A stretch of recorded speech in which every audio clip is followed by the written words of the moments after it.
On behalf of the former members of Congress Association here in the United States, I offer our deepest sympathy at the passing of Pastor Cho. There is no greater calling than to serve your fellow man. The congregation he built more than 40 years ago represents peace and joy well beyond the borders of South Korea. It's a message that men, women, and children need to hear no matter where they reside. And it's a message that binds us together as human beings.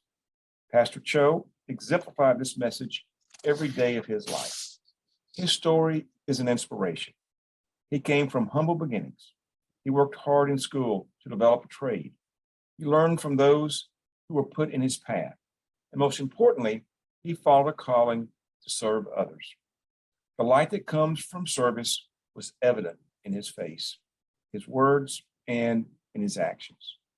I had the great honor to join your church for a wonderful and memorable service 6 weeks ago when I was part of a former members of Congress delegation to Korea.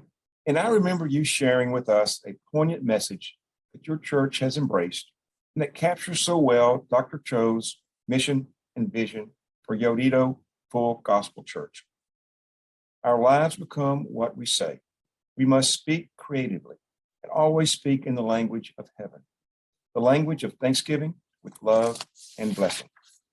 It's a universal message that needs to be heard over and over again. Dr. Cho, his fellow congregants, are living examples of that message. And spreading that message globally to those of different nationalities and backgrounds is what helps heal individuals and nations.